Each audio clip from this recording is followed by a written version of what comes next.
We're live from Georgia, a key battleground state in the race for the White House. In just moments, the current U.S. president will debate the former U.S. president as their party's presumptive nominees, a first in American history. We want to welcome our viewers in the United States and around the world to our studios in Atlanta. This is the CNN presidential debate. This debate is being produced by CNN and is coming to you live on CNN, CNN International, CNN.com, CNN Max, and CNN Espanol. This is a pivotal moment between President Joe Biden and former President Donald Trump in their rematch for the nation's highest office. Each will make his case to the American people with just over 4 months until Election Day. Good evening, I'm Dana Bash, anchor of CNN's Inside Politics and co-anchor of State of the Union. I'm Jake Tapper, anchor of CNN's The Lead and co-anchor of State of the Union. Dana and I will co-moderate this evening. Our job is to facilitate a debate between the two candidates tonight. Before we introduce them, we want to share the rules of the debate with the audience at home. Former President Trump will be on the left side of the screen. President Biden will be appearing on the right. A coin toss determined their positions. Each candidate will have 2 minutes to answer a question and 1 minute each for responses and rebuttals. An additional minute for follow-up, clarification, or response is at the moderator's discretion. When it's time for a candidate to speak, his microphone will be turned on and his opponent's microphone will be turned off. Should a candidate interrupt when his microphone is muted, he will be difficult to understand for viewers at home. At the end of the debate, each candidate will get 2 minutes for closing statements. There is no studio audience tonight. Pre-written notes, props, or contact with campaign staff are not permitted during the debate. By accepting our invitation to debate, both candidates and their campaigns agreed to accept these rules. Now, please welcome the 46th President of the United States, Joe Biden. Folks, how are you?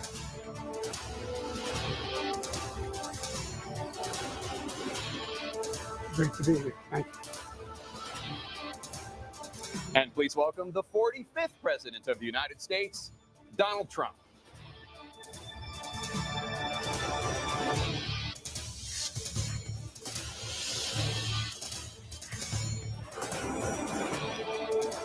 Gentlemen, thanks so much for being here. Let's begin the debate, and let's start with the issue that voters consistently say is their top concern, the economy. President Biden, inflation has slowed, but prices remain high. Since you took office, the price of essentials has increased. For example, a basket of groceries that cost $100 then now costs more than $120. And typical home prices have jumped more than 30%. What do you say to voters who feel they are worse off under your presidency than they were under President Trump? We got to take a look at what I was left when I became president and what Mr. Trump left me. We had an economy that was in free fall. The pandemic was so badly handled. Many people were dying. All he said was, it's not that serious. Just inject a little bleach into your arm. You'll be all right. The economy collapsed. There were no jobs. Unemployment rate rose to 15%. It was terrible. And so what we had to do is try to put things back together again. And that's exactly what we began to do. We created 15,000 new jobs. We brought out a position where we have 800,000 new manufacturing jobs, but there's more to be done. There's more to be done. Working class people are still in trouble. I come from Scranton, Pennsylvania. I come of a household where the kitchen table, if the things weren't able to be met during the month, it was a problem. Price of eggs, the price of gas, the price of housing, the price of a whole range of things. That's why I'm working so hard to make sure I deal with those problems. And we're going to make sure that we reduce the price of housing. We're going to make sure we build 2 million new units. We're going to make sure we cap rents so corporate greed can't take over. The combination, what I was left with in corporate greed, is the reason why we're in this problem right now.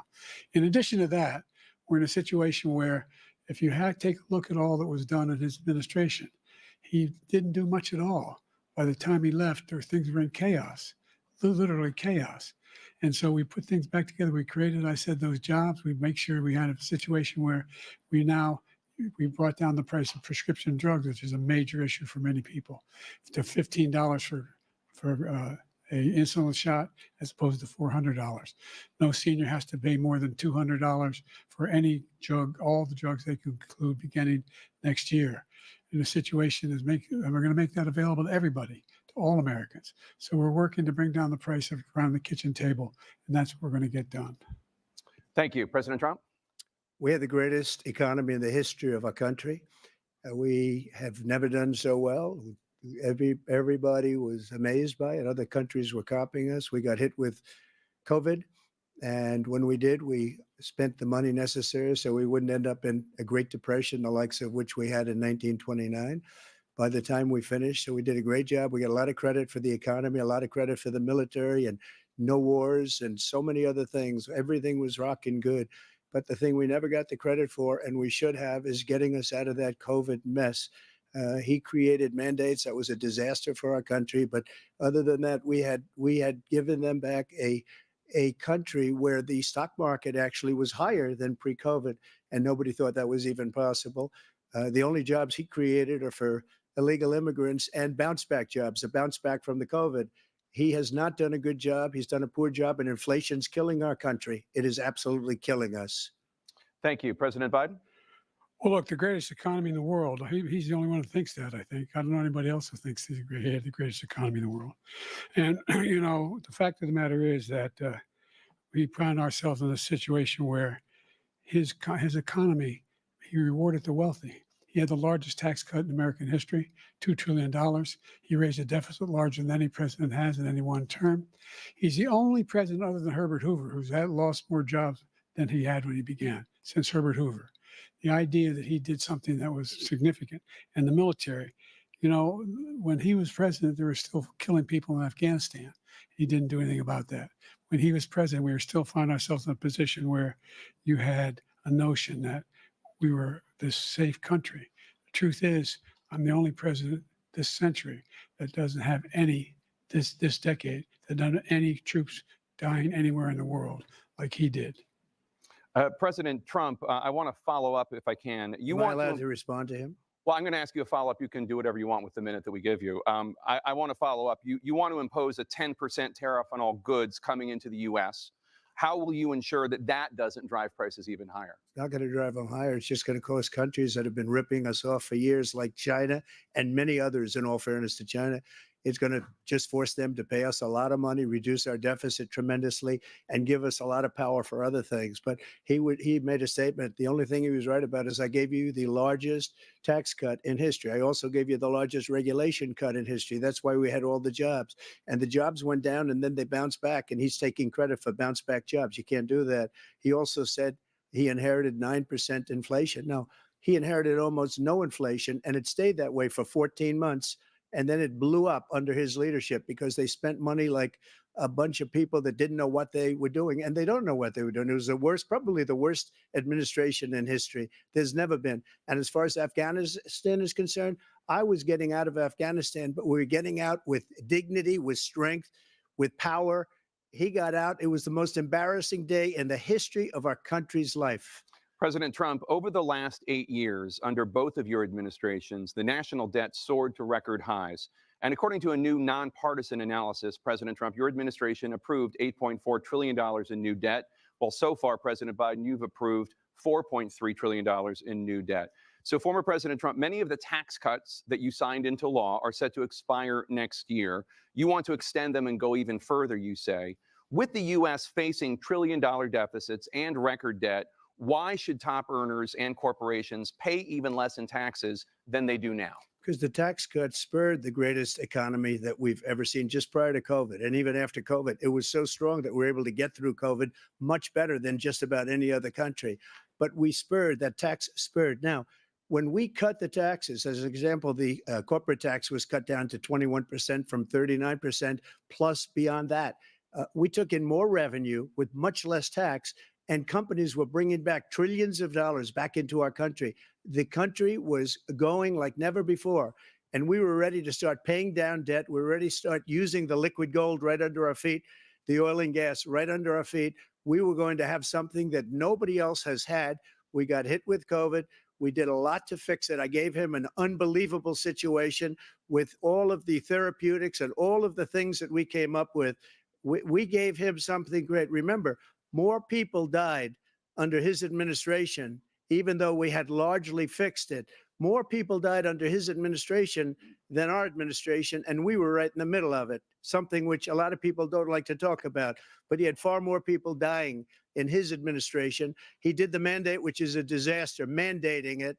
The vaccine went out. He did a mandate on the vaccine, which is the thing that people most objected to about the vaccine. And he did a very poor job, just a very poor job.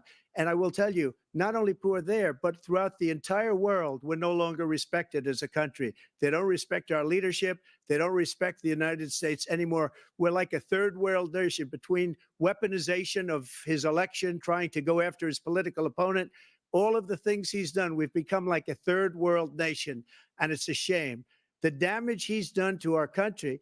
And I'd love to ask him, and will, why he allowed millions of people to come in here from prisons, jails, and mental institutions to come into our country and destroy our country. President Trump, we will get to immigration later in this block. President Biden, I want to give you an opportunity to respond to this question about the national debt. He had the largest national debt of any president in a 4-year period, number one. Number two, that $2 trillion tax cut benefited the very wealthy. What I'm going to do is fix the tax system. For example, we have 1,000 trillionaires in America. I mean, billionaires in America. And what's happening? They're in a situation where they, in fact, pay 8.2% in taxes. If they just paid 24%, 25%, either one of those numbers, they'd raise $500 billion, I should say, in a 10-year period. We'd be able to wipe out his debt. We'd be able to help make sure that all those things we need to do, child care, elder care, making sure that we continue to strengthen our healthcare system, making sure that we're able to make every single solitary person eligible for what I've been able to do with the the COVID. Excuse me, with dealing with everything we have to do with. Look, if we finally beat Medicare. Thank you, President Biden. President Trump? Well, he's right. He did beat Medicare. He beat it to death, and he's destroying Medicare because all of these people are coming in. They're putting them on Medicare. They're putting them on Social Security. They're going to destroy Social Security. This man is going to single-handedly destroy Social Security. These millions and millions of people coming in, they're trying to put them on Social Security. He will wipe out Social Security. He will wipe out Medicare. So he was right in the way he finished that sentence. And it's a shame. What's happened to our country in the last 4 years is not to be believed. Foreign countries, I'm friends with a lot of people, they cannot believe what happened to the United States of America. We're no longer respected. They don't like us. We give them everything they want, and they think we're stupid. They think we're very stupid people. What we're doing for other countries, and they do nothing for us. What this man has done is absolutely criminal. Thank you, President Trump. Dana? This is the first presidential election since the Supreme Court overturned Roe v. Wade. This morning, the court ruled on yet another abortion case, temporarily allowing emergency abortions to continue in Idaho, despite that state's restrictive ban. Former President Trump, you take credit for the decision to overturn Roe v. Wade, which returned the issue of abortion to the states. Correct. However, the federal government still plays a role in whether or not women have access to abortion pills. They're used in about 2/3 of all abortions. As president, would you block abortion medication? First of all, the Supreme Court just approved the abortion pill, and I agree with their decision to have done that, and I will not block it. And if you look at this whole question that you're asking, complex, but not really complex. 51 years ago, you had Roe v. Wade, and everybody wanted to get it back to the states. Everybody, without exception. Democrats, Republicans, liberals, conservatives, everybody wanted it back. Religious leaders. And what I did is I put 3 great Supreme Court justices on the court, and they happened to vote in favor of killing Roe v. Wade and moving it back to the states. This is something that everybody wanted. Now, 10 years ago or so, they started talking about how many weeks and how many this, getting into other things. But every legal scholar throughout the world, the most respected, wanted it brought back to the states. I did that. Now the states are working it out. If you look at Ohio, it was a decision that was an end result that was a little bit more liberal than you would have thought. Kansas, I would say the same thing. Texas is different. Florida is different. But they're all making their own decisions right now. And right now, the states control it. That's the vote of the people. Like Ronald Reagan, I believe in the exceptions. I am a person that believes. And frankly, I think it's important to believe in the exceptions. Some people, you have to follow your heart. Some people don't believe in that. But I believe in the exceptions for rape, incest, and the life of the mother. I think it's very important. Some people don't. Follow your heart. But you have to get elected also. And because that has to do with other things, you got to get elected. The problem they have is they're radical because they will take the life of a child in the 8th month, the 9th month, and even after birth. After birth, if you look at the former governor of Virginia, he was willing to do this. He said, we'll put the baby aside and we'll determine what we do with the baby, meaning we'll kill the baby. What happened is we brought it back to the states, and the country is now coming together on this issue. It's been a great thing. Thank you. President Biden? It's been a terrible thing, what you've done. The fact is that the vast majority of constitutional scholars supported Roe when it was decided, supported Roe. And that's this idea that they're all against it is just ridiculous. And this is the guy who says the state should be able to have it. We're in a state where in 6 weeks, you don't even know whether you're pregnant or not, but you cannot see a doctor, and have him decide on what your circumstances are, whether you need help. The idea that states are able to do this is a little like saying we're going to turn civil rights back to the states, let each state have a different rule. Look, there's so many young women who have been, including a young woman who just was murdered, and he went to the funeral. The idea that she was murdered by an immigrant coming in, they talk about that. But here's the deal. There's a lot of young women are being raped by their in-laws, by their spouses, brothers and sisters, it's just ridiculous, and they can do nothing about it. And they try to arrest them when they cross state lines. Thank you.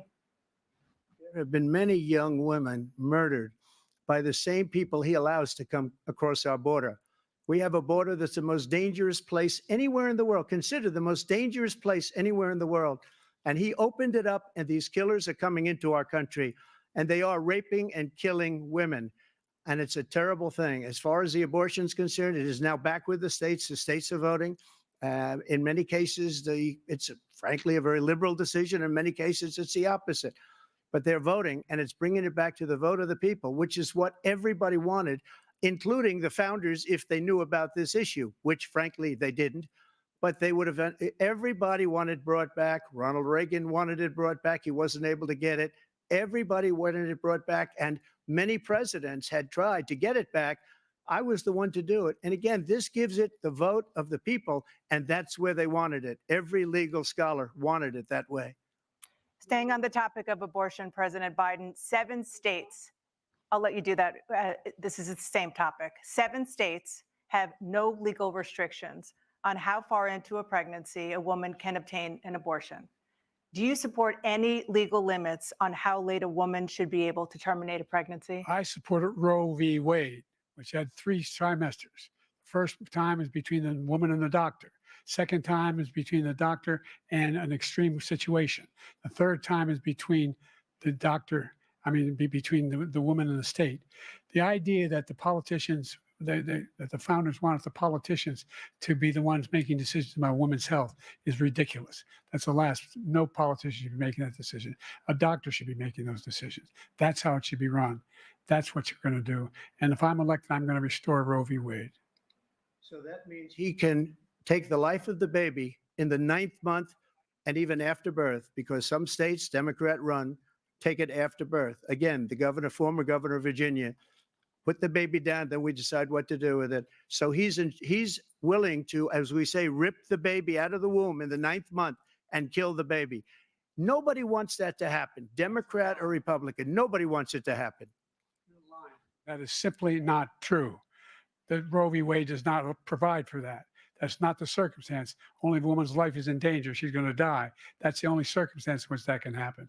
But we are not for late-term abortion, period. Under Roe v. Wade, you have late-term abortion. You can do whatever you want, depending on the state. You can do whatever you want. We don't think that's a good thing. We think it's a radical thing. We think the Democrats are the radicals, not the Republicans. For 51 years, that was the law. 51 years, constitutional scholarship said it was the right way to go. 51 years, and it was taken away because this guy put very conservative members on the Supreme Court. He takes credit for taking it away. What's he going to do? What's he going to do? In fact, if the MAGA Republicans, he gets elected and the MAGA Republicans control the Congress and they pass a universal ban on abortion, period, across the board at 6 weeks or 7 or 8 or 10 weeks, something very, very conservative. Is he going to sign that bill? I'll veto it. He'll sign it. Thank you.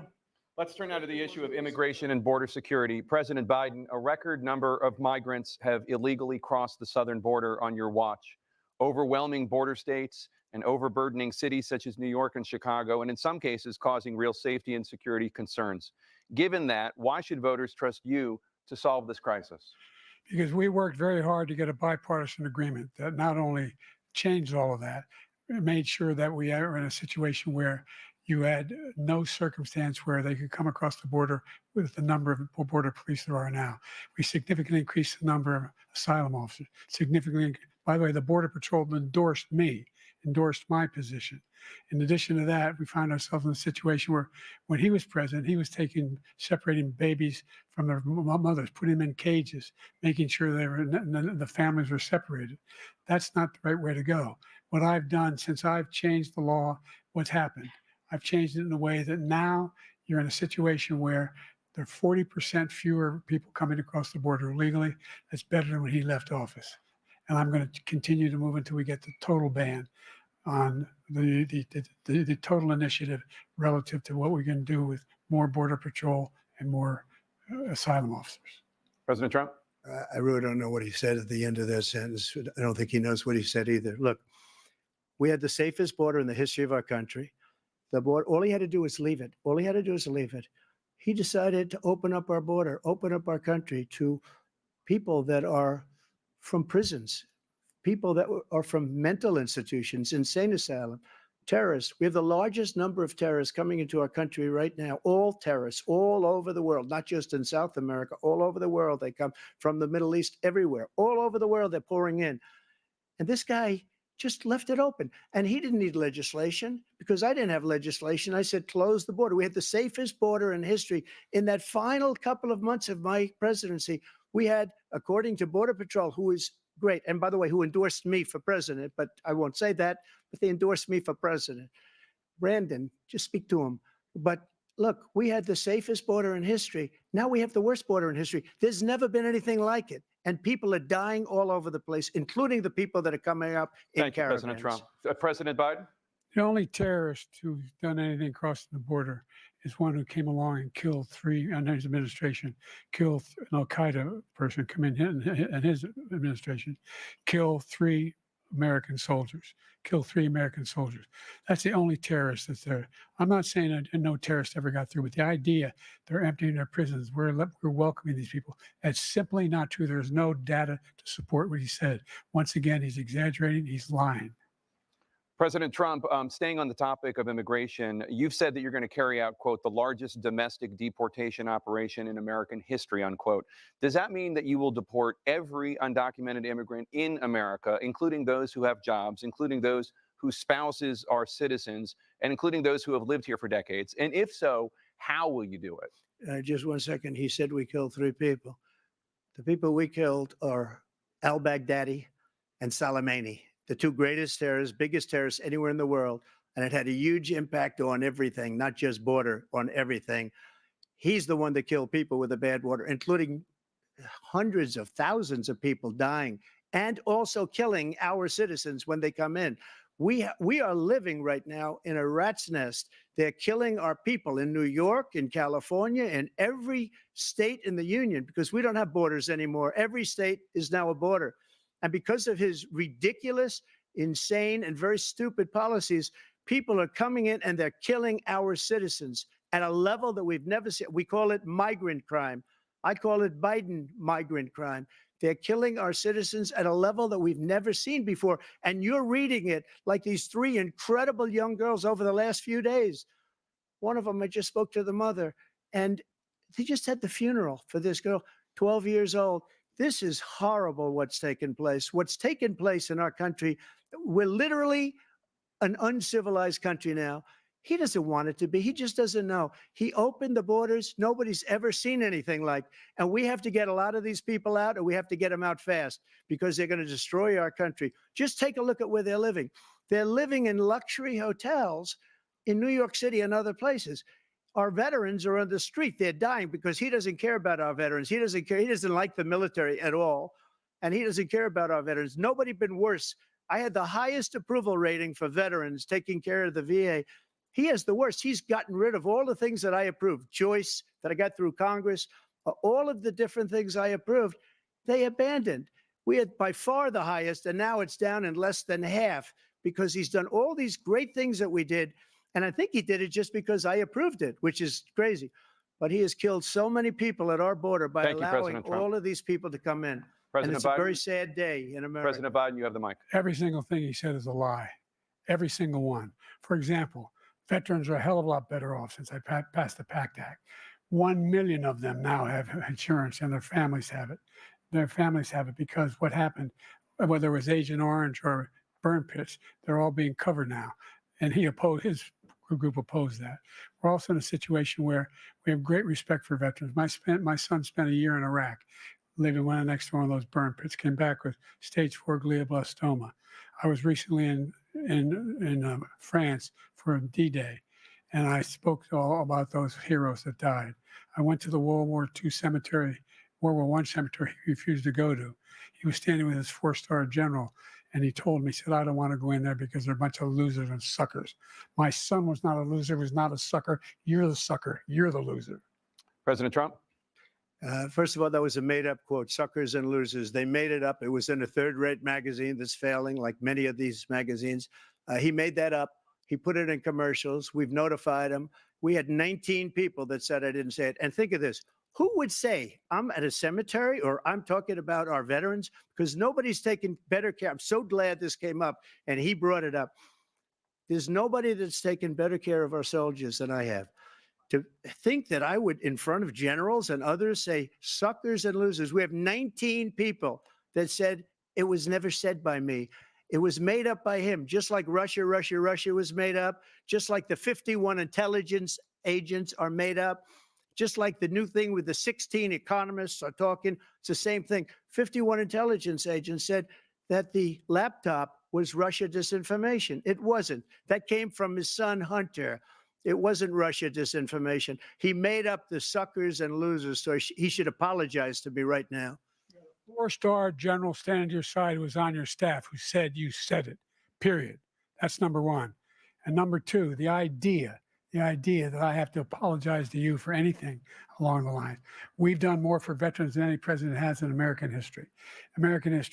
And they now are in their family. The only sacred obligation we have as a country is to care for our veterans when they come home and their families and equip them when they go to war. That's what we're doing. That's what the VA is doing now. They're doing more for veterans than ever before in our history. All right. Thank you so much. Let's move to the topic of foreign policy. I want to begin with Russia's war against Ukraine, which is now in its 3rd year. Former President Trump, Russian President Vladimir Putin says he'll only end this war if Russia keeps the Ukrainian territory it has already claimed and Ukraine abandons its bid to join NATO. Are Putin's terms acceptable to you? First of all, our veterans and our soldiers can't stand this guy. They can't stand him. They think he's the worst commander-in-chief, if that's what you call him, that we've ever had. They can't stand him. So let's get that straight. And they like me more than just about any of them. And that's based on every single bit of information. As far as Russia and Ukraine, if we had a real president, the president that knew, that was respected by Putin, he would have never invaded Ukraine. A lot of people are dead right now, much more than people know. You know, they talk about numbers. You can double those numbers, maybe triple those numbers. He did nothing to stop it. In fact, I think he encouraged Russia from going in. I'll tell you what happened. He was so bad with Afghanistan. It was such a horrible embarrassment, most embarrassing moment in the history of our country, that when Putin watched that and he saw the incompetence, that he should have fired those generals, like I fired the one that you mentioned. And so he's got no love lost, but he should have fired those generals. No general got fired for the most embarrassing moment in the history of our country, Afghanistan, where we left billions of dollars of equipment behind. We lost 13 beautiful soldiers, and 38 soldiers were obliterated. And by the way, we left people behind too. We left American citizens behind. When Putin saw that, he said, you know what? I think we're going to go in and maybe take this was his dream. I talked to him about it, his dream. The difference is he never would have invaded Ukraine, never, just like Israel would have never been invaded in a million years by Hamas. You know why? Because Iran was broke with me. I wouldn't let anybody do business with them. They ran out of money. They were broke. They had no money for Hamas. They had no money for anything, no money for terror. That's why you had no terror at all during my administration. This place, the whole world is blowing up under him. President Biden? I've never heard so much malarkey in my whole life. Look, the fact of the matter is that we're in a situation where, let's take the last point first. Iran attacked American troops, caused brain damage for a number of these troops, and he did nothing about it. Recently, not when he was president, they attacked. He said they're just having headaches. That's all it is. He didn't do a thing when the attack took place, number one. Number two, we got over 100,000 Americans and others out of Afghanistan during that airlift. Number three, we found ourselves in a situation where, if you take a look at what Trump did in Ukraine, this guy told Trump, do whatever you want, and do whatever you want. And that's exactly what Trump did to Putin, encourage him, do whatever you want. And he went in. And listen to what he said when he went in. He was going to take Kyiv in 5 days, remember? Because it's part of the old Soviet Union. That's what he wanted to reestablish, Kyiv. And he, in fact, didn't do it at all. He wasn't able to get it done. And they've lost thousands and thousands of troops, 500,000 troops. President Trump, I as never come back said to you that. for 1 minute, I just want to go back to my original question, which is, are Putin's terms acceptable to you? Keeping the territory in Ukraine? Acceptable. No, they're not acceptable. But look, this is a war that never should have started. If we had a leader in this war, he led everybody along. He's given $200 billion now or more to Ukraine. He's given $200 billion. That's a lot of money. I don't think there's ever been anything like it. Every time that Zelensky comes to this country, he walks away with $60 billion. He's the greatest salesman ever. And I'm not knocking him. I'm not knocking anything. I'm only saying the money that we're spending on this war, and we shouldn't be spending, it should have never happened. I will have that war settled between Putin and Zelensky as president-elect before I take office on January 20th. I'll have that war settled. People being killed so needlessly, so stupidly, and I will get it settled, and I'll get it settled fast before I take office. President Biden, you have a minute. The fact is that Putin is a war criminal. He's killed thousands and thousands of people. And he has made one thing clear. He wants to reestablish what was part of the Soviet Empire, not just a piece. He wants all of Ukraine. That's what he wants. And then you think he'll stop there? Do you think he'll stop when if he takes Ukraine? What do you think happens to Poland? What do you think of Belarus? What do you think happens to those NATO countries? And so if you want a war, you ought to find out what he's going to do, because if in fact he does what he says and walks away, by the way, all that money we give Ukraine are from weapons we make here in the United States. We give them the weapons, not the money at this point. And our NATO allies have produced as much funding for Ukraine as we have. That's why we're strong. Thank you. Moving on to the Middle East. In October, Hamas attacked Israel, killing more than 1,000 people and taking hundreds of hostages. Among those held and thought to still be alive are 5 Americans. Israel's response has killed thousands of Palestinians and created a humanitarian crisis in Gaza. President Biden, you've put forward a proposal to resolve this conflict, but so far Hamas has not released the remaining hostages, and Israel is continuing its military offensive in Gaza. So what additional leverage will you use to get Hamas and Israel to end the war? You have 2 minutes. Number one, everyone from the United Nations Security Council straight through to the G7 to the Israelis and Netanyahu himself have endorsed the plan I put forward, which has 3 stages to it. The first stage is trade the hostages for a ceasefire. Second phase is a ceasefire with additional conditions. The third phase is the end of the war. The only one who wants the war to continue is Hamas. Number one, they're the only ones standing out. We're still pushing hard to get them to accept. In the meantime, what's happened in Israel? We're finding that the only thing I've denied Israel was 2,000-pound bombs. They don't work very well in populated areas. They kill a lot of innocent people. We're providing Israel with all the weapons they need and when they need them. And by the way, I'm the guy that organized the world against Iran when they had a full-blown intercontinental ballistic missile attack on Israel. No one was hurt. No one Israeli was accidentally killed, and it just stopped. We saved Israel. We are the biggest producer of support for Israel of anyone in the world. And so there are two different things. Hamas cannot be allowed to be continued. We continue to send our experts and our intelligence people as to how they can get Hamas like we did bin Laden. You don't have to do it. And by the way, they've been greatly weakened, Hamas, greatly weakened, and they should be. They should be eliminated. But you've got to be careful for using certain weapons among population centers. Just going back to Ukraine for 1 second. We have an ocean separating us. The European nations together have spent 100 billion or maybe more than that, less than us. Why doesn't he call them and say, you got to put up your money like I did with NATO? I got them to put up hundreds of billions of dollars. The Secretary General of NATO said Trump did the most incredible job I've ever seen. They wouldn't have any, they were going out of business. We were spending almost 100% of the money was paid by us. He didn't do that. He's getting you got to ask these people to put up the money. We're over $100 billion more spent, and it has a bigger impact on them because of location, because we have an ocean in between. You got to ask them. As far as Israel and Hamas, Israel's the one that wants to go. He said the only one who wants to keep going is Hamas. Actually, Israel is the one, and you should let him go and let him finish the job. He doesn't want to do it. He's become like a Palestinian, but they don't like him because he's a very bad Palestinian. He's a weak one. President Biden, you have a minute. I've never heard so much foolishness. This is a guy who wants to get out of NATO. You're going to stay in NATO? He's going to pull out of NATO.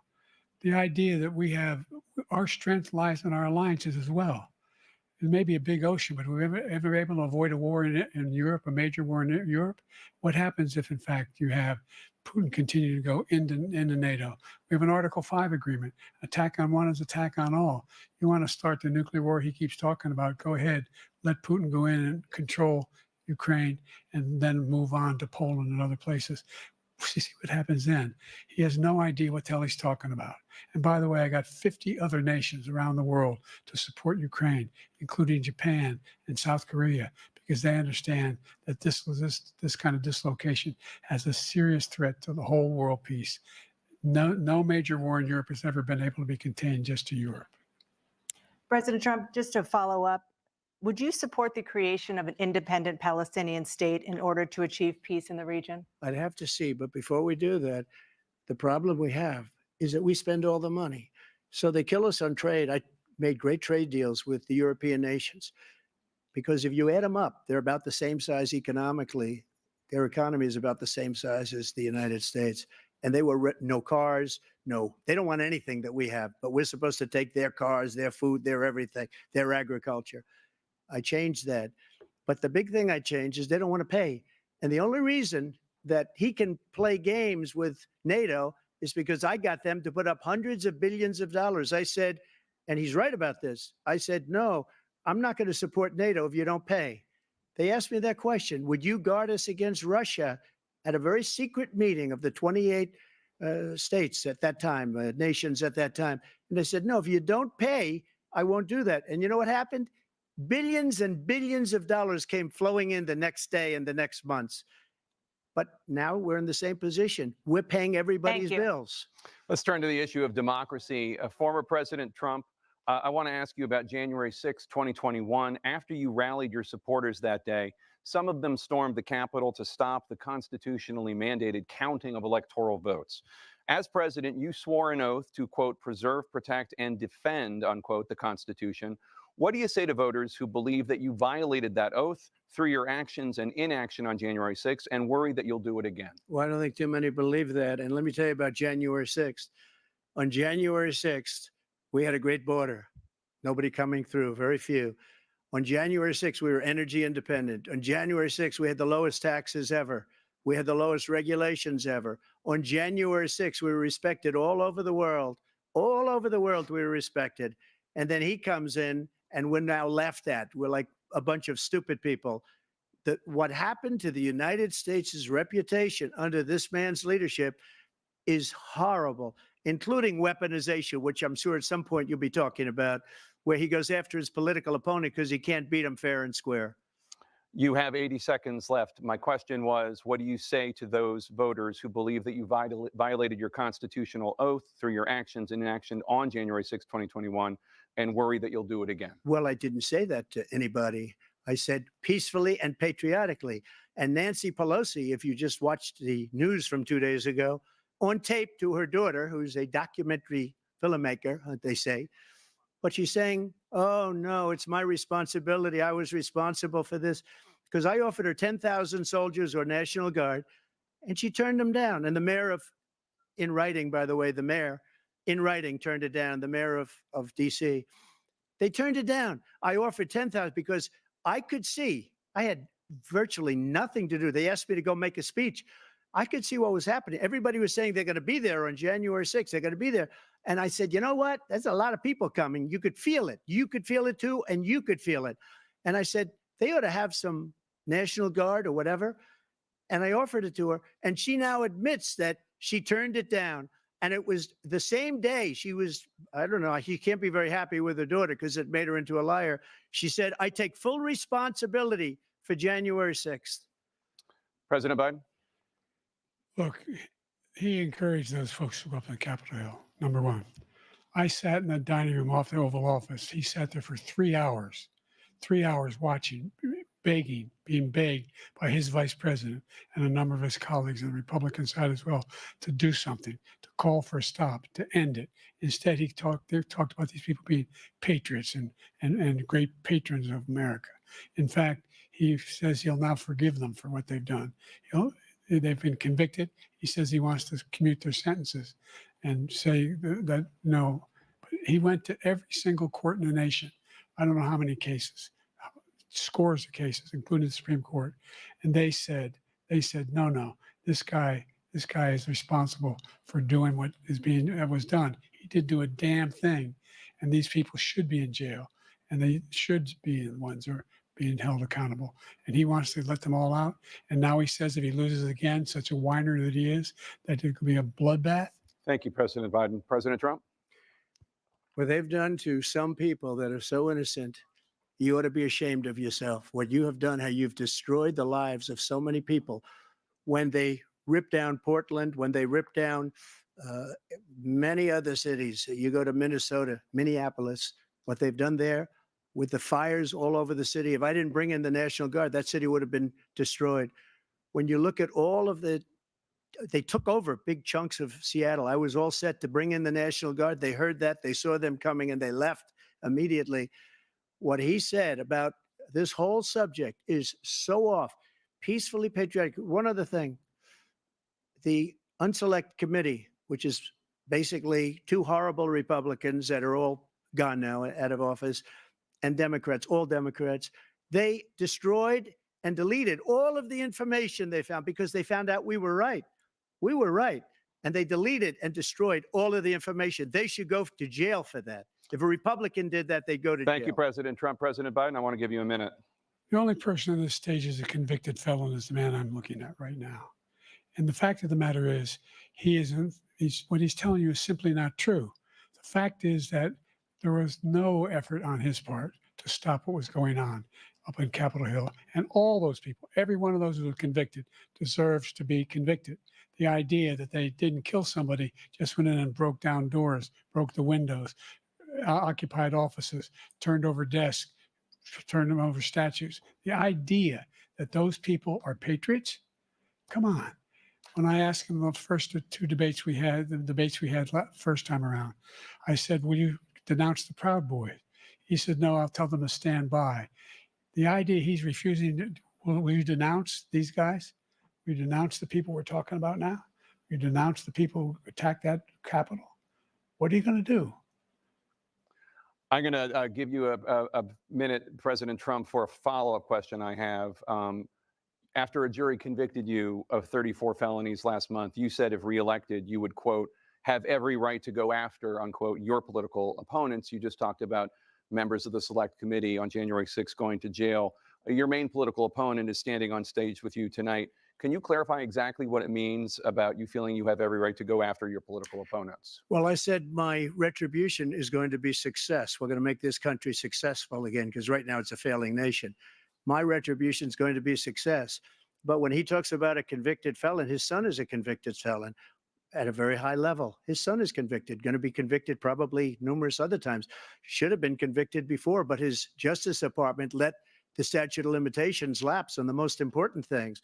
But he could be a convicted felon as soon as he gets out of office. Joe could be a convicted felon with all of the things that he's done. He's done horrible things. All of the death caused at the border, telling the Ukrainian people that we're going to want $1 billion or you change the prosecutor.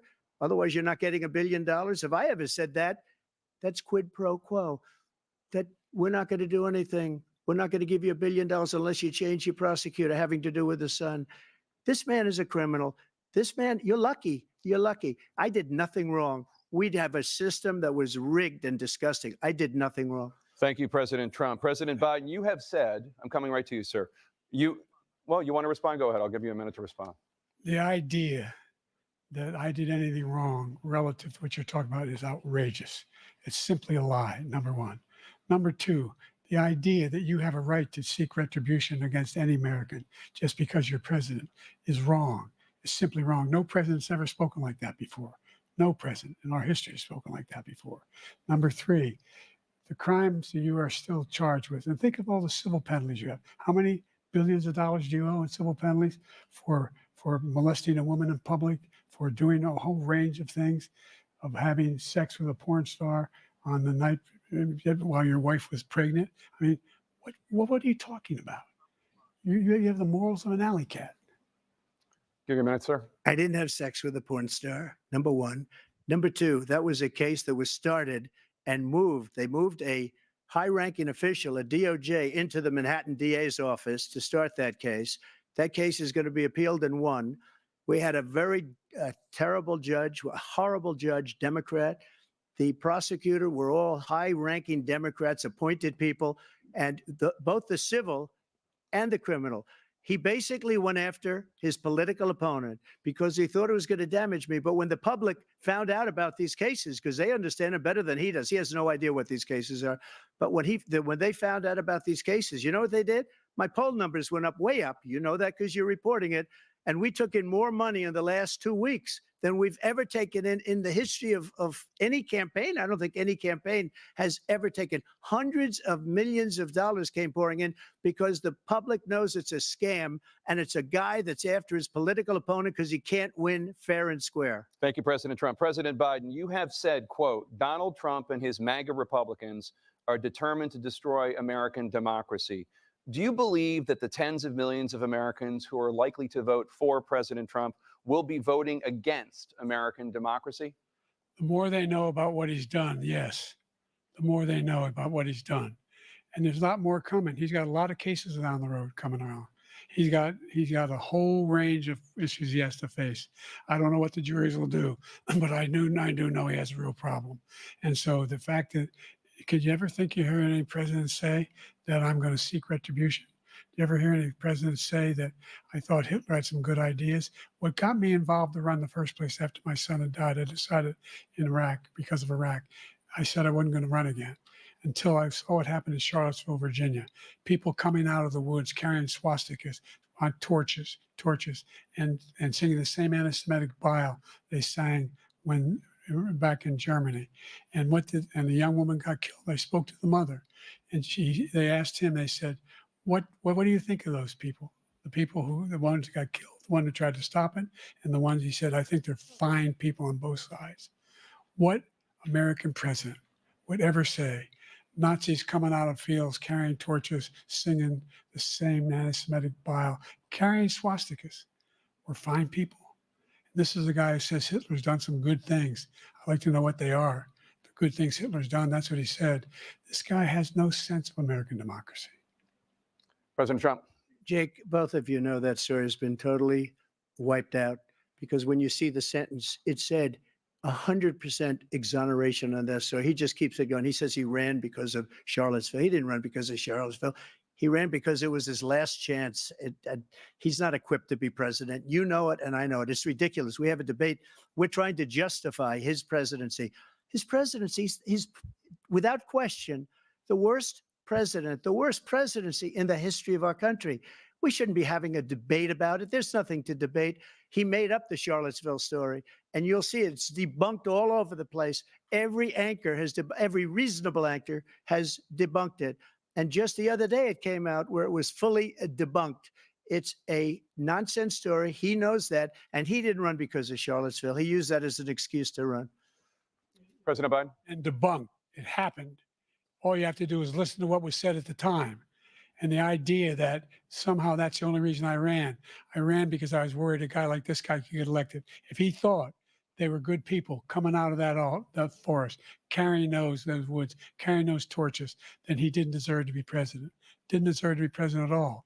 And the idea that he's talking about all this being fabricated, we saw with our own eyes. We saw what happened on January 6th. We saw the people breaking through the windows. We saw people occupying his own vice president. Look, there's a reason why 40 of his 44 top cabinet officers refused to endorse him this time. His vice president hasn't endorsed him this time. So why? Why? They know him well. They serve with him. Why are they not endorsing him? Thank you, President Biden. We're going to be right back with more from the CNN presidential debate.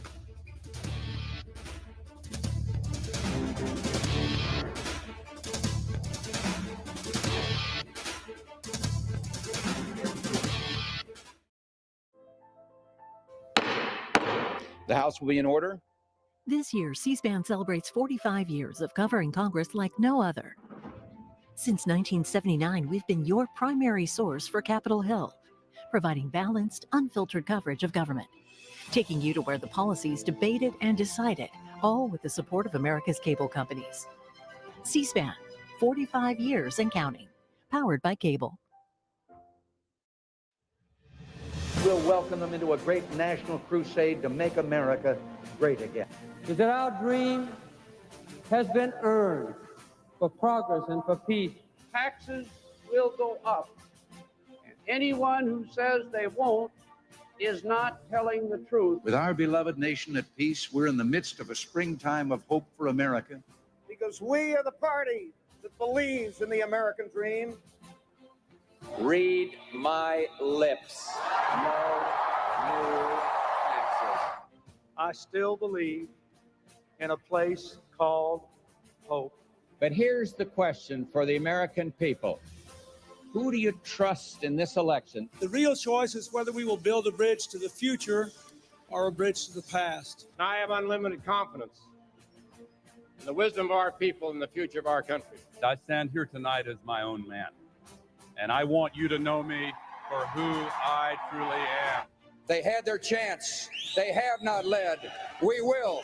I'm John Kerry, and I'm reporting for duty. These 4 years have brought moments I could not foresee and will not forget. It's time for us to change America. I wasn't my own man anymore.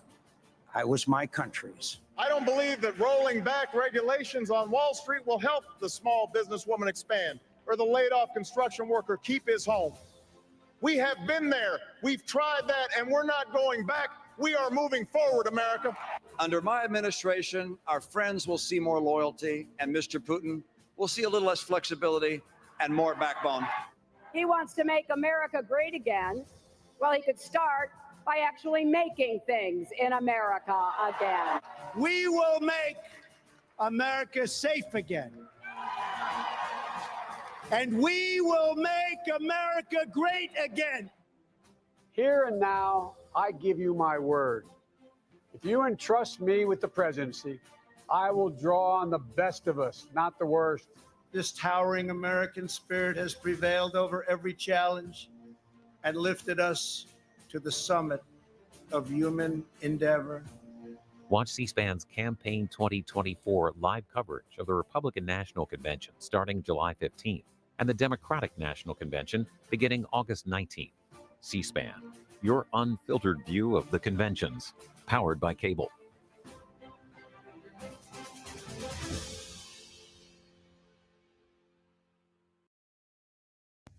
And in just a moment, our simulcast of the CNN presidential debate between President Biden and former President Trump will resume. This is happening live from CNN studios in Atlanta.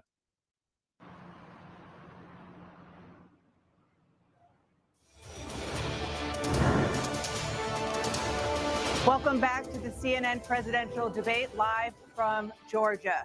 Let's talk about persistent challenges you both faced in your first terms and you'd certainly face again in a second term. President Biden, while Black unemployment dropped to a record low under your presidency, Black families still earn far less than white families. Black mothers are still 3 times more likely to die from pregnancy-related causes, and Black Americans are imprisoned at 5 times the rate of white Americans.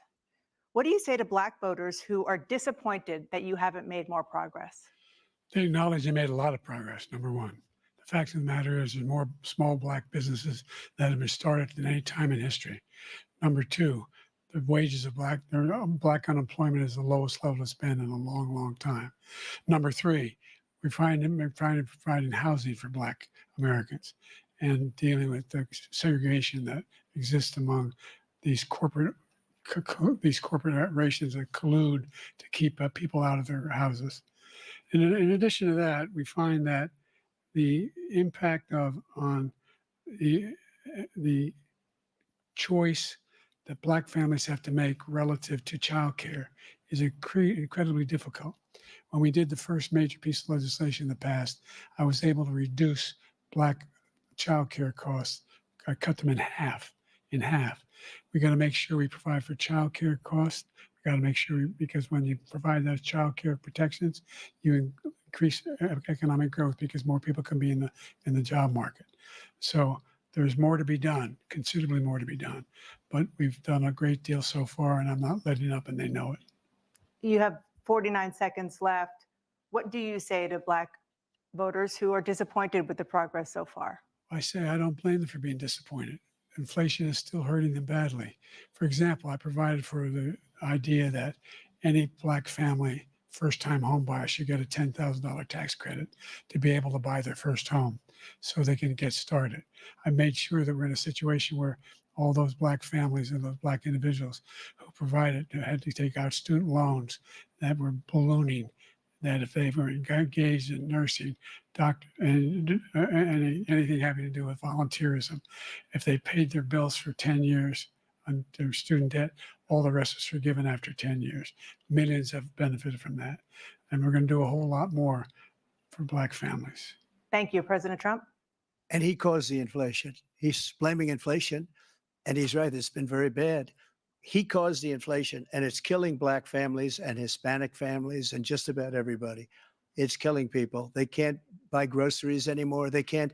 You look at the cost of food where it's doubled and tripled and quadrupled. They can't live. They're not living anymore. He caused this inflation. I gave him a country with essentially no inflation. It was perfect. It was so good. All he had to do is leave it alone. He destroyed it with his Green New scam and all this money that's being thrown out the window. He caused inflation. As sure as you're sitting there, the fact is that his big kill on the Black people is the millions of people that he's allowed to come in through the border. They're taking Black jobs now, and it could be 18, it could be 19, and even 20 million people. They're taking Black jobs, and they're taking Hispanic jobs, and you haven't seen it yet, but you're going to see something that's going to be the worst in our history. Thank you. President Biden? There was no inflation when I became president. You know why? The economy was flat on its back. 15% unemployment. He decimated the economy, absolutely decimated the economy. That's why there was no inflation at the time. There were no jobs. We provided thousands of millions of jobs for individuals who are in all communities, including minority communities. We made sure that they have health insurance. We have covered, the ACA has increased. I made sure that they're $8,000 per person in a family to get written off for health care. But this guy wants to eliminate that. They tried 50 times. He wants to get rid of the ACA again, and they're going to try again if they win. You find ourselves in a position where The idea that we're not doing any, we put more police on the street than any administration has. He wants to cut the cops. We're providing for equity and making sure people have a shot to make it. There's a lot going on, but in inflation, he caused it by his tremendous malfeasance in the way he handled the pandemic. Thank you. Another persistent challenge is the climate crisis. 2023 was the hottest year in recorded history, and communities across the country are confronting the devastating effects of extreme heat, intensifying wildfires, stronger hurricanes, and rising sea levels. Former President Trump, you've vowed to end your opponent's climate initiatives, but will you take any action as president to slow the climate crisis? Well, let me just go back to what he said about the police, how close the police are to him. Almost every police group in the nation from every state is supporting Donald J. Trump. Almost every police group. And what he's done to the black population is horrible, including the fact that for 10 years he called them super predators. We can't, in the 1990s, we can't forget that. Super predators was his name. And he called it to them for 10, and they've taken great offense at it. And now they see it happening. But when they see what I did for criminal justice reform and for the historically black colleges and universities, where I funded them and got them all funded, and the opportunity zones with Tim, as you know, Tim Scott was incredible. He did a great job, great senator from South Carolina. He came to me with the idea, and it was a great idea. It's one of the most successful economic development acts ever in the country, opportunity zones. And the biggest beneficiary are blacks. And that's why we have the best numbers with them in maybe ever. They're saying ever. I read this morning where ever, the best numbers. He's lost much of the black population because he's done a horrible job for black people. He's also done a horrible job for Hispanics. But wait till you see these millions of people pouring into our country, and they're going to take the jobs. And it's already started, and you haven't seen anything yet. It's a disaster. You've 38 seconds left. President Trump, will you take any action as president to slow the climate crisis? So I want absolutely immaculate clean water, and I want absolutely clean air. And we had it. We had H2O. We had the best numbers ever. And we were using all forms of energy, all forms, everything. And yet, during my 4 years, I had the best environmental numbers ever. And my top environmental people gave me that statistic just before I walked on the stage, actually. I don't know where the hell he's been. The idea that anything he said is true. I've passed the most extensive climate change legislation in history. We find ourselves, and by the way, black colleges, I came up with $15 billion for HBCUs, historic black universities and colleges, because they don't have the kind of contributors that they have to build these laboratories and the like. Any black student is capable in college of doing any white student can do. They just don't have the money, but now they'll be able to get those jobs in high tech.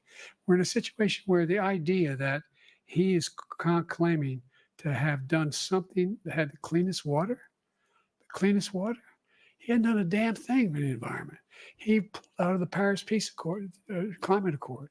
I immediately joined it because if we reach 1.5 degrees Celsius at any one point, where there's no way back.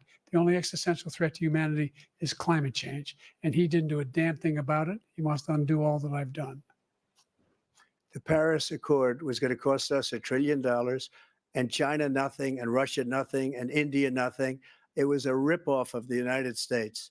And I ended it because I didn't want to waste that money because they treat us horribly. We were the only ones. It was costing us money. Nobody else was paying into it.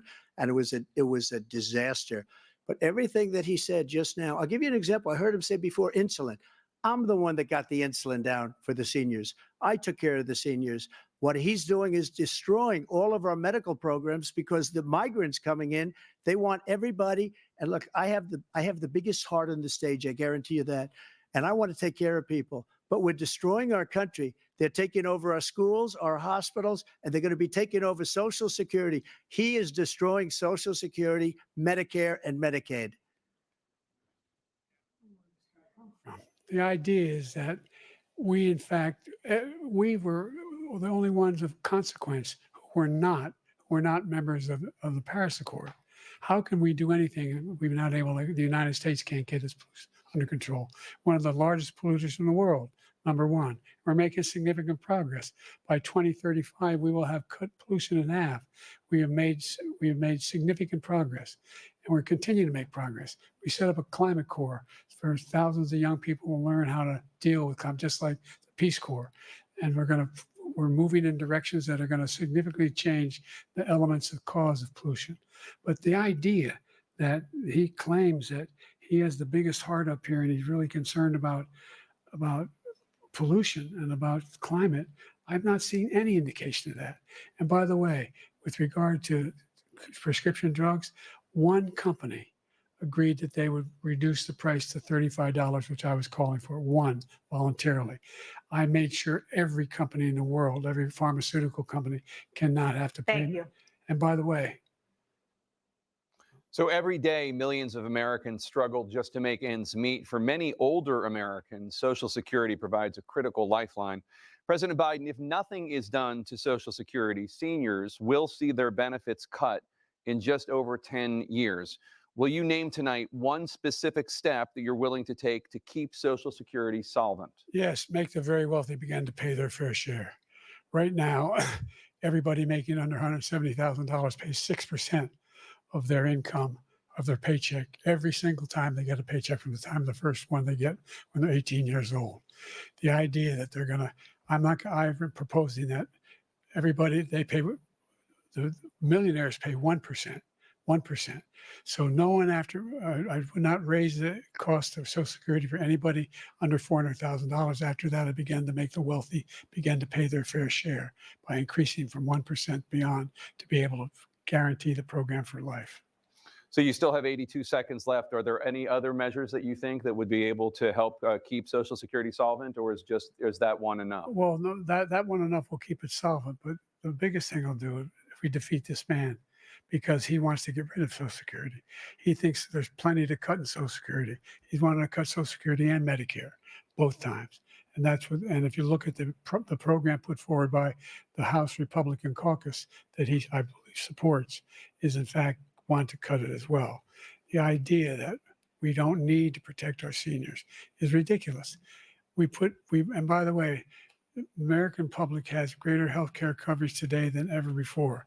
And on the ACA, as I said, you're in a circumstance where 400,000 people, 40 million people would not have insurance because they have a pre-existing condition.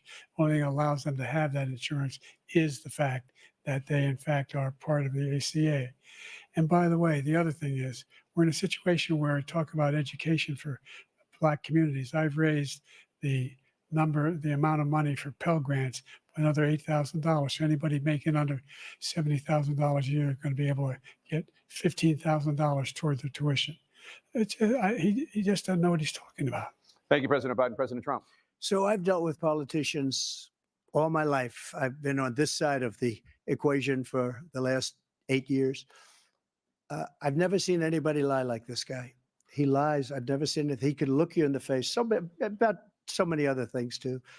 And we mentioned the laptop. We mentioned Russia, Ukraine. Everything he does is a lie. It's misinformation and disinformation. The losers and suckers story that he made up is a total lie on the military. It's a disgrace. But Social Security, he's destroying it because millions of people are pouring into our country and they're putting them onto Social Security. They're putting them onto Medicare, Medicaid. They're putting them in our hospitals. They're taking the place of our citizens. What they're doing to the VA, to our veterans, is unbelievable. Our veterans are living in the street and these people are living in luxury hotels.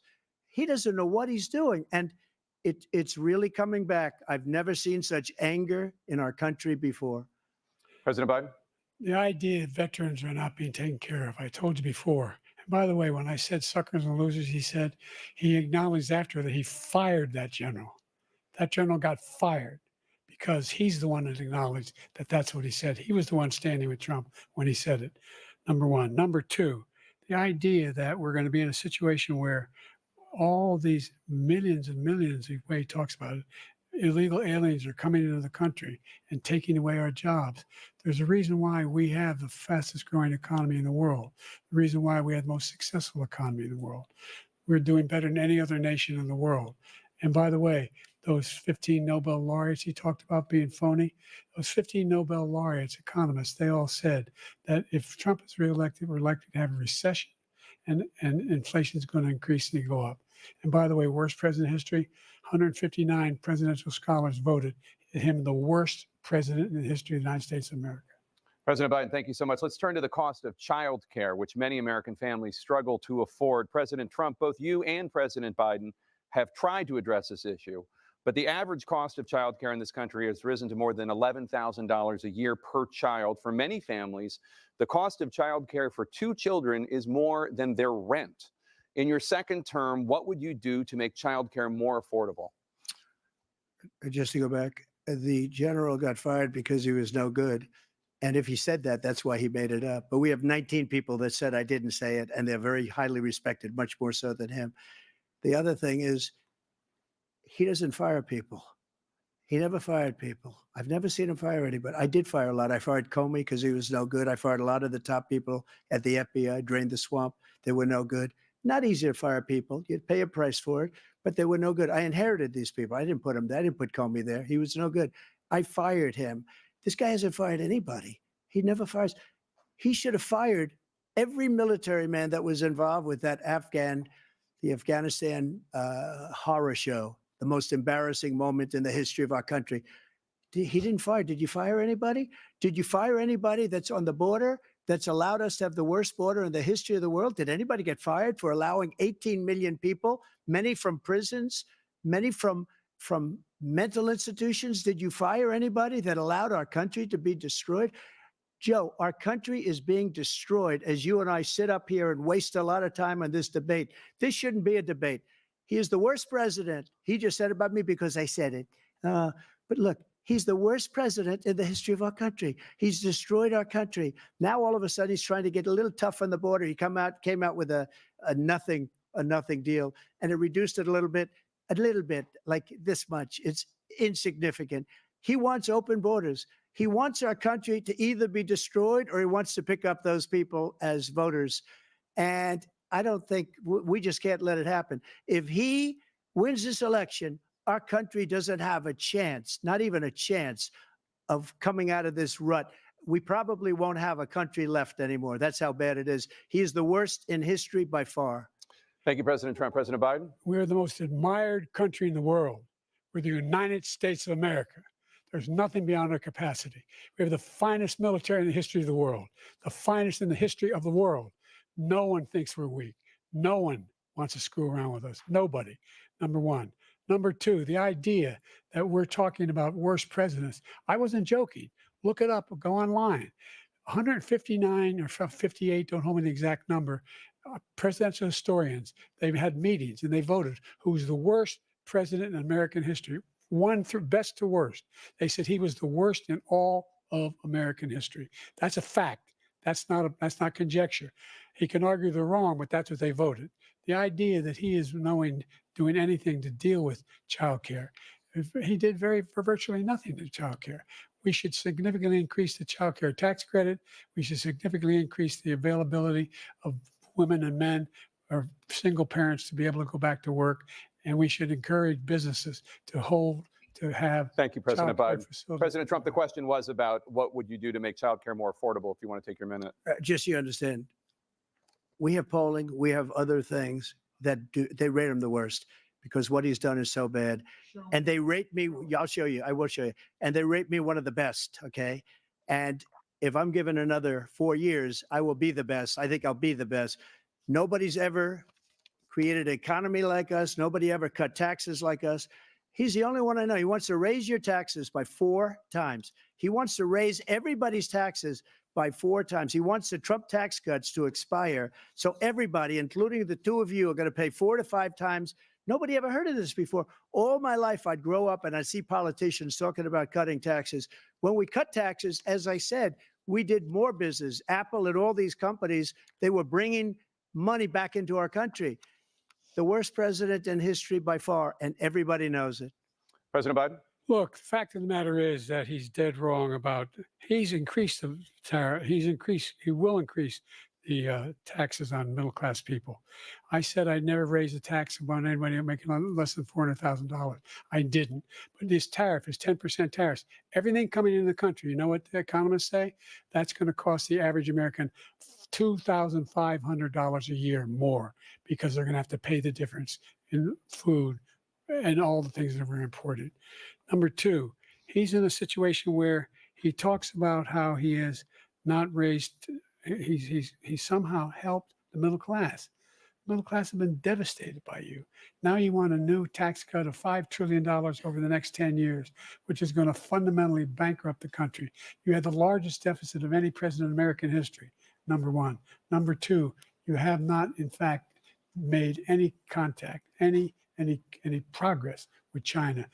We are the lowest trade deficit with China since 2010. Thank you, were at the President Biden. highest. You lost Thank you, President $160,000. Biden. Let's discuss an epidemic impacting millions of Americans that both of you have made a top priority in your first term, the opioid crisis. And for both of you, the number of overdose deaths in this country has gone up. Under your term, it went up. Under your term, it has gone up.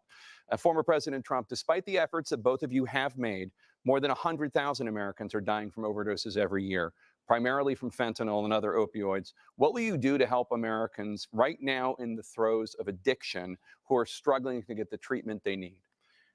To finish up, we now have the largest deficit in the history of our country under this guy. We have the largest deficit with China. He gets paid by China. He's a Manchurian candidate. He gets money from China. So I think he's afraid to deal with them or something. But do you notice he never took out my tariffs because we bring in so much money with the tariffs that I imposed on China. He never took them away. He can't because it's too much money. It's tremendous. And we saved our steel industries and there was more to come, but he hasn't done that. But he hasn't cut the tariffs because he can't, because it's too much money. But he's got the largest deficit in the history of our country, and he's got the worst situation with China. China is going to own us if you keep allowing them to do what they're doing to us as a country. They are killing us as a country, Joe, and you can't let that happen. You're destroying our country. So, President Trump, you have 67 seconds left. The question was, what are you going to do to help Americans in the throes of addiction right now who are struggling to get the treatment they need? Jake, we were doing very well at addiction until the COVID came along. We had the 2.5, almost 3 years of like nobody's ever had before, any country in every way. And then we had to get tough. And it was the drugs pouring across the border it started to increase. We got great equipment. We bought the certain dog. That's the most incredible thing that you've ever seen, the way they can spot it. We did a lot. And we were getting very low numbers, very, very low numbers. Then he came along. The numbers, have you seen the numbers now? It's not only the 18 million people that I believe is even low because the gotaways, they don't even talk about gotaways. But the numbers of the amount of drugs and human trafficking in women coming across our border, the worst thing I've ever seen, at numbers that nobody's ever seen under him because the border's so bad. But the number of drugs coming across our border now is the largest we've ever had by far. President Trump, thank you. President Biden? Fentanyl and the byproducts of fentanyl went down for a while. And I wanted to make sure we use the machinery that can detect fentanyl, these big machines that roll over everything that comes across the border. And it costs a lot of money. That was part of this deal we put together, this bipartisan deal. More fentanyl machines, more be able to detect drugs, more numbers of agents, more numbers of all the people at the border. And when we had that deal done, he called his Republican colleagues, said, don't do it. It's going to hurt me politically. No, he never argued it's not a good bill. It's a really good bill. We need those machines. We need those machines. And we're coming down very hard in every country in Asia in terms of precursors for fentanyl. And Mexico is working with us to make sure they don't have the technology to be able to put it together. That's what we have to do. We need those machines. Thank you, President Biden. President Trump, and again, the question is about Americans in the throes of addiction right now struggling to get the treatment they need. Well, this does pertain to it. He ended Remain in Mexico. He ended catch and release. I made it catch and release in Mexico, not catch and release here. We had so many things that we had done, hard negotiations with Mexico, and I got it all for nothing. It's just like when you have a hostage, we always pay $6 billion for a hostage. Every time we say it's a hostage. Now we have a hostage, a Wall Street Journal reporter. I think, a good guy. And he's over there because Putin is laughing at this guy, probably asking for billions of dollars for the reporter. I will have him out very quickly as soon as I take office. Before I take office, I said by literally as soon as I win the election, I will have that reporter out. He should have had him out a long time ago. But Putin's probably asking for billions and billions of dollars because this guy pays it every time. We had 2 cases where we paid $6 billion for 5 people. I got 58 people out, and I paid essentially nothing. Thank you, President Trump. Dana? Let's turn to concerns that voters have about each of you. President Biden, you would be 86 at the end of your second term. How do you address concerns about your capability to handle the toughest job in the world well into your 80s? Well, first of all, I spent half my career being criticized being the youngest person in politics. I was the second youngest person ever elected to the United States Senate, and now I'm the oldest. This guy's 3 years younger and a lot less competent. I think that just look at the record. Look at what I've done. Look how I've turned around the horrible situation he left me.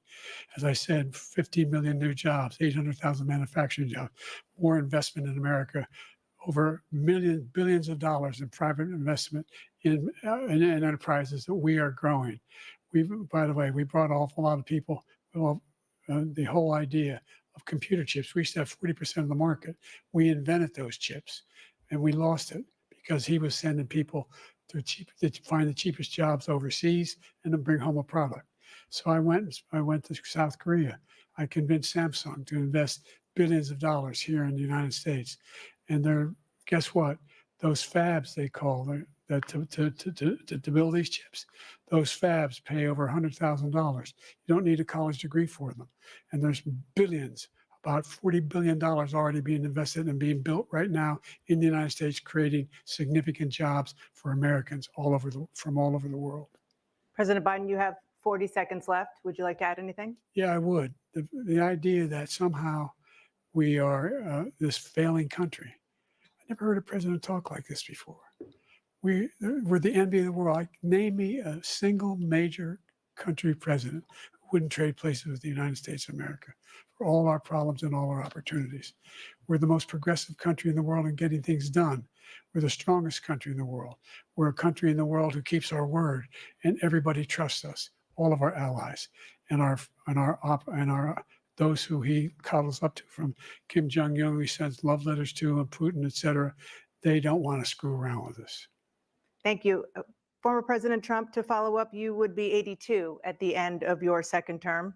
What do you say to voters who have concerns about your capabilities to serve? Well, I took 2 tests, cognitive tests. I aced them, both of them, as you know. We made it public. He took none. I'd like to see him take one, just one, a real easy one. Like go through the first 5 questions. He couldn't do it. But I took 2 cognitive tests. I took physical exams every year. And, we knock on wood wherever we may have wood, that I'm in very good health. I just won 2 club championships, not even senior, 2 regular club championships. To do that, you have to be quite smart, and you have to be able to hit the ball a long way. And I do it. He doesn't do it. He can't hit a ball 50 yards. He challenged me to a golf match. He can't hit a ball 50 yards. I think I'm in very good shape. I feel that I'm as in good a shape as I was 25, 30 years ago. Actually, I'm probably a little bit lighter, but I'm in as good a shape as I was years ago. I feel very good. I feel the same. But I was willing to take a cognitive test. And you know what? If I didn't do well, I aced them. Dr. Ronnie Jackson, who's a great guy when he was White House doctor. And then I took another one, a similar one. And one of them said they've never seen anybody ace them. Thank you. President Biden? You can see he is 6'5" and only 223 pounds, or 235 pounds. Well, you said 6'4", 200. Well, anyway, that's it. Anyway, just take a look at what he says he is, and take a look at what he is. Look, I'd be happy to have a driving contest with him. I got my handicap, which when I was vice president, down to a 6. But by the way, I told you before, I'm happy to play golf if you carry your own bag. Think you can do it? That's the biggest lie. That he's a 6 handicap of all. I was an 8 handicap. Yeah. 8. Never. But I have, how many? I've seen you swing. I know you swing. Okay, let's not act like children. President Trump, we're going to turn Let's not act like children. to a specific concern that voters have about you. Will you pledge tonight that once all legal challenges have been exhausted, that you will accept the results of this election, regardless of who wins, and you will say right now that political violence in any form is unacceptable? Well, I shouldn't have to say that, but of course I believe that. It's totally unacceptable.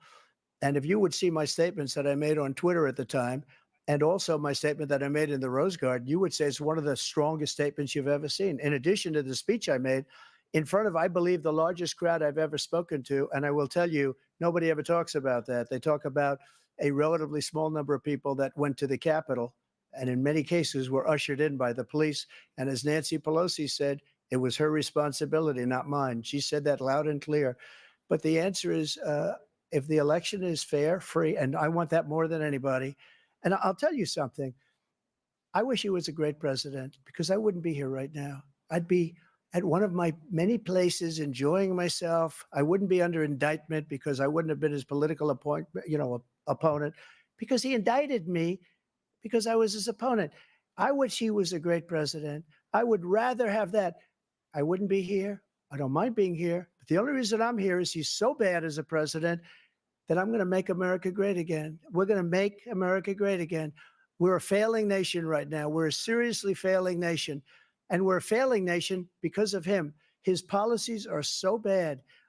His military policies are insane. They're insane. These are wars that will never end with him. He will drive us into World War III, and we're closer to World War III than anybody can imagine. We are very, very close to World War III, and he's driving us there. And Kim Jong-un and President Xi of China, Kim Jong-un of North Korea, all of these, Putin, they don't respect him. They don't fear him. They have nothing going with this gentleman, and he's going to drive us into World War III.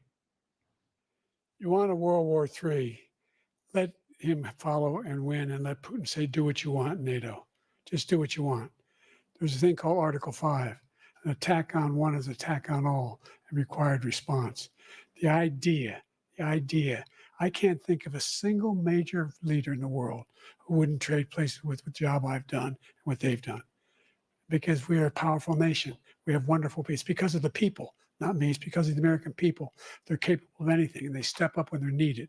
And right now, we're needed. We're needed to protect the world because our own safety is at stake. And again, you want to have a war, just let Putin go ahead and take Kyiv, make sure they move on, see what happens in Poland, Hungary, and other places along that border. Then you have a war. President Trump, as I come back to you for a follow-up, the question was, will you accept the results of this election, regardless of who wins?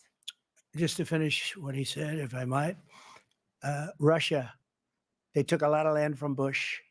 They took a lot of land from Obama and Biden. They took no land, nothing from Trump, nothing. He knew not to do it.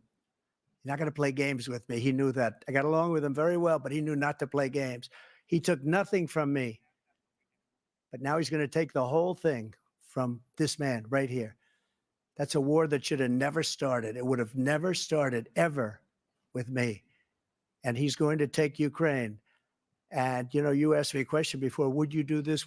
He's got us in such a bad position right now with Ukraine and Russia, because Ukraine's not winning that war. He said, I will never settle until such time. They're running out of people. They're running out of soldiers. They've lost so many people. It's so sad. They've lost so many people, and they've lost those gorgeous cities with the golden domes that are 1,000 years old, all because of him and stupid decisions. Russia would have never attacked if I were President president. Trump, the question was, will you accept the results of the election, regardless of who wins? Yes or no, please.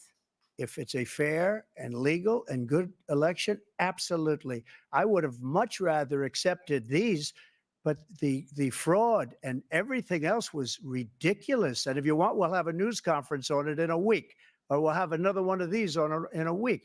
But I will absolutely, there's nothing I'd rather do. It would be much easier for me to do that than I'm running again. I wasn't really going to run until I saw the horrible job he did.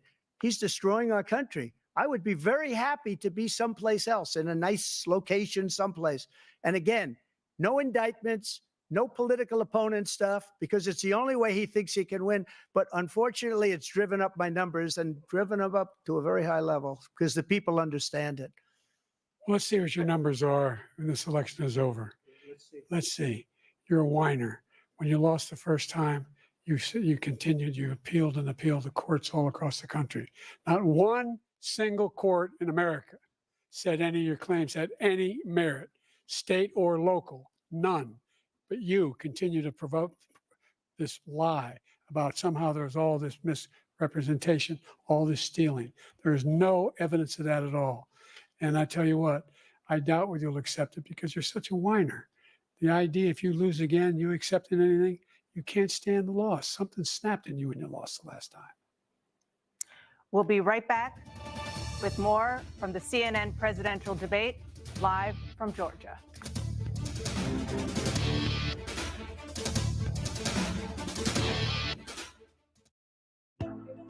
C-SPAN Now is a free mobile app featuring your unfiltered view of what's happening in Washington, live and on demand. Keep up with the day's biggest events with live streams of floor proceedings and hearings from the U.S. Congress, White House events, the courts, campaigns, and more from the world of politics, all at your fingertips. You can also stay current with the latest episodes of Washington Journal and find scheduling information for C-SPAN's TV networks and C-SPAN Radio, plus a variety of compelling podcasts. C-SPAN Now is available at the Apple Store and Google Play. Scan the QR code to download it for free today or visit our website, cspan.org/C-SPAN Now. C-SPAN Now, your front row seat to Washington, anytime, anywhere. We'll welcome them into a great national crusade to make America great again. Is that our dream has been earned for progress and for peace. Taxes will go up. And anyone who says they won't is not telling the truth. With our beloved nation at peace, we're in the midst of a springtime of hope for America. Because we are the party that believes in the American dream. Read my lips. No new taxes. I still believe in a place called hope. Here's the question for the American people. Who do you trust in this election? The real choice is whether we will build a bridge to the future or a bridge to the past. I have unlimited confidence in the wisdom of our people and the future of our country. I stand here tonight as my own man. They had their chance. They have not led. We will. I'm John Kerry, and I'm reporting for duty. These 4 years have brought moments I could not foresee and will not forget. It's time for us to change America. I wasn't my own man anymore. I was my country's. We have been there. We've tried that, and we're not going back. We are moving forward, America.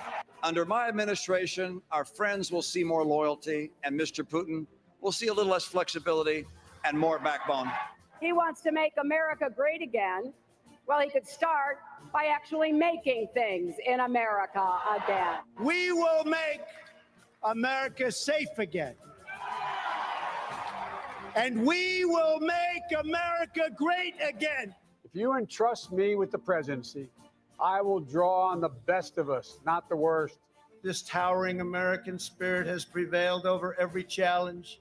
Watch C-SPAN's Campaign 2024 live coverage of the Republican National Convention starting July 15th and the Democratic National Convention beginning August 19th. C-SPAN, your unfiltered view of the conventions, powered by cable.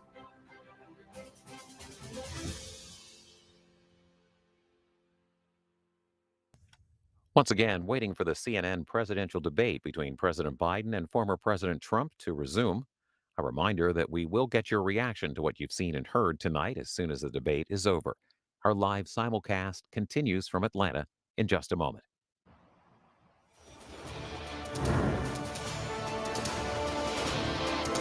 It is now time for the candidates to deliver their closing statements as predetermined by a coin toss. We're going to begin with you, President Biden. You have 2 minutes.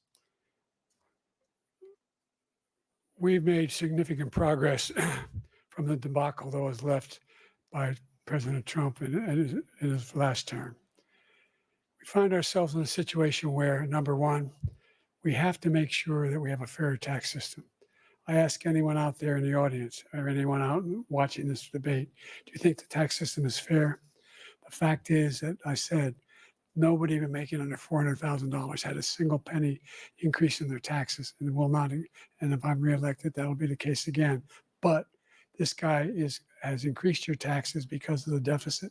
Number one, he's increased inflation because of the debacle he left after the way he handled the pandemic. And he finds himself in a position where he now wants to tax you more by putting a 10% tariff on everything that comes into the United States of America. What I did when, for example, he wants to get rid of the ability of Medicare for us to be able to negotiate drug prices with the big pharma companies. Well, guess what? We got it down to $35 for insulin instead of $400. No more than $2,000 for every senior, no matter how much prescription they need. You know what that did? That reduced the federal debt by $160 billion over 10 years because the government doesn't have to pay the exorbitant prices. I'm going to make that available to every senior all along. It's happening now, and everybody in America. He wants to get rid of that. I'm going to make sure that we have child care. We're going to significantly increase the credits people have for child care. I'm going to make sure we do something about what we're doing on lead pipes and all the things that are causing health problems for people across the country. We're going to continue to fight to bring down inflation and give people a break. Thank you, President Biden. President Trump, you now have 2 minutes for your closing statement. Like so many politicians, this man is just a complainer.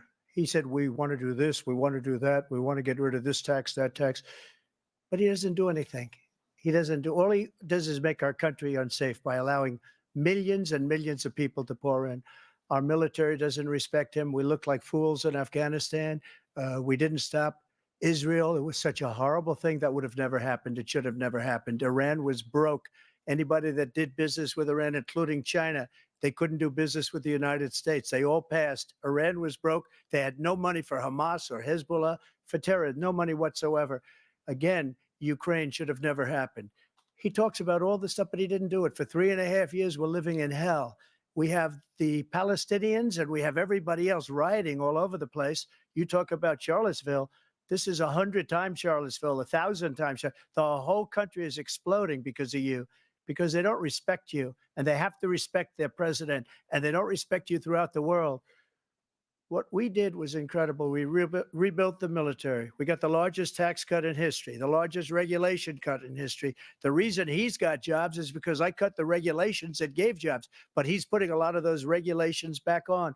All of the things that we've done, nobody's never seen anything like, even from a medical standpoint, right to try, where we can try space-age materials instead of going to Asia or going to Europe and trying to get when you're terminally ill. Now you can go and you can get something. You sign a document. They've been trying to get it for 42 years. But you know what we did for the military was incredible. Choice for our soldiers, where our soldiers, instead of waiting for 3 months to see a doctor, can go out and get themselves fixed up and readied up and take care of themselves, and they're living. And that's why I had the highest approval rating in the history of the VA. So all of these things, we're in a failing nation, but it's not going to be failing anymore. We're going to make it great again. Thank you, former President Trump, President Biden. Stay with us because we have full analysis of this debate. Anderson Cooper and Aaron Burnett starts now on CNN.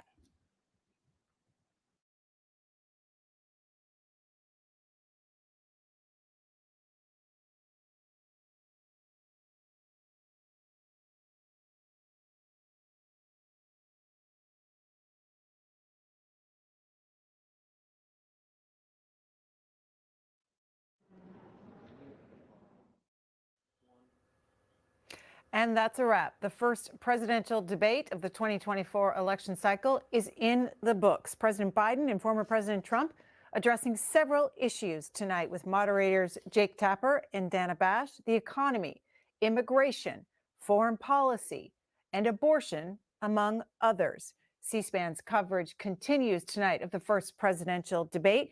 A look now inside the spin room, live coverage where surrogates for the candidates are now will start talking to reporters to give their analysis of the evening. C-SPAN's cameras are, of course, there on the ground, and we'll be bringing you highlights from there for the next hour or so. We will also take your calls until midnight tonight, and at that point, then we will re-air tonight's debate in its entirety. We want to hear from you first, though. What's your reaction to tonight's debate? What did the candidates say that resonated with you? What did you want to hear that you didn't hear? We've divided the lines this way. If you're supporting President Biden, call in at 202-748-8920. If